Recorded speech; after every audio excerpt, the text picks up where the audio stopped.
So one day I was in Marillac and I went up to the bulletin board and I was just looking at a bunch of advertisements and I saw that St. Vincent de Paul group, charity group, was going to run a sandwich drive and they were asking for people to join them and help them make sandwiches and help distribute them.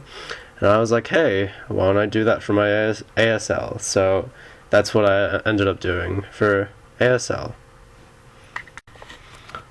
The sandwich drive was on a Saturday morning. It began at 9 o'clock, and I went to the church to obviously help with the sandwich drive. We began making sandwiches in a pretty big room. It had a table, and on that table we took some paper towels, made an assembly line to assemble sandwiches and bag them in preparation for going to the city. So that's what we did. Fortunately, yet unfortunately, there are a lot of people who want to help, so some people just stood around. Others just documented what they were doing, like me, but I obviously helped. I helped. You'll see what I mean later.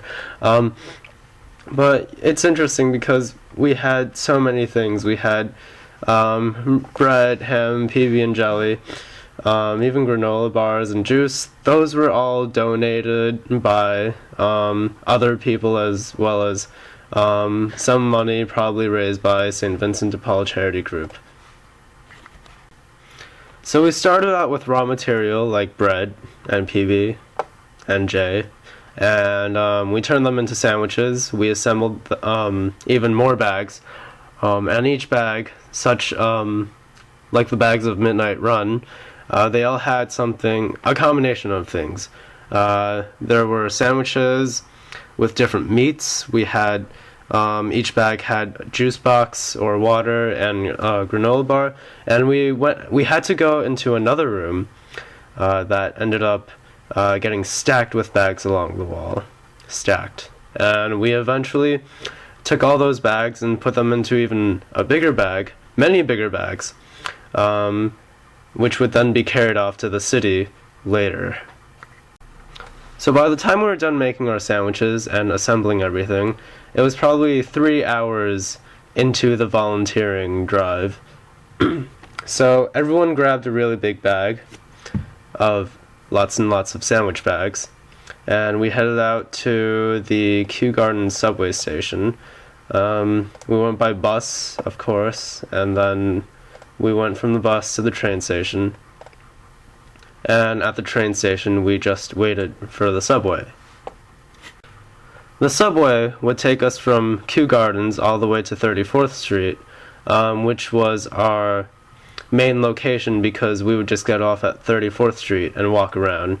Of course, 34th Street was Penn Station, so that was our target area also. And we just waited for the subway, got onto the subway, and then just went there. So once we got to our destination, 34th Street Penn Station, via subway, we were pulled over by our leader, the sandwich making drive leader, and he explained to us what we should do. If we see anyone who needs help, offer them a sandwich. Of course, these sandwiches are for giving to homeless people and to people who need help. So, as an example, we saw a homeless man the moment we got off of our stop, and the leader just approached a homeless man asking if he wanted a sandwich, as an example for us to see. By the way, the homeless man said no.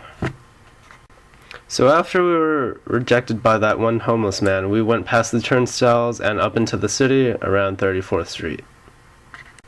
The goal was to walk around the neighborhood and give homeless people, or the needy, the sandwiches. Of course, in my case, I actually had more trouble than a lot of people because I eventually could not recognize who was homeless and who was not. Of course, if someone was probably lying down in front of the Penn Station entranceway, obviously I could tell that person was homeless. However, a lot of people stand and walk around, and I simply just eventually just didn't know what to do anymore. So I just kept on carrying that bag of sandwiches, not knowing what to do. The fact that I couldn't recognize who was homeless and who was not actually made me wonder exactly how many people in New York City are homeless and how many are not. Still, we walked and passed out sandwiches and eventually went to a place called the Urban Pathway Center, where we were to drop off the sandwiches. Because this was for my DNY class, I interviewed a homeless person about homelessness, and they told me that even though we are college students, and even though we may graduate, and even after we graduate, we are all candidates of being homeless. Interesting fact, the person who I talked to was actually a psych major who graduated with a BS, and it really scares me that even though that person graduated from college, she was actually homeless. The end.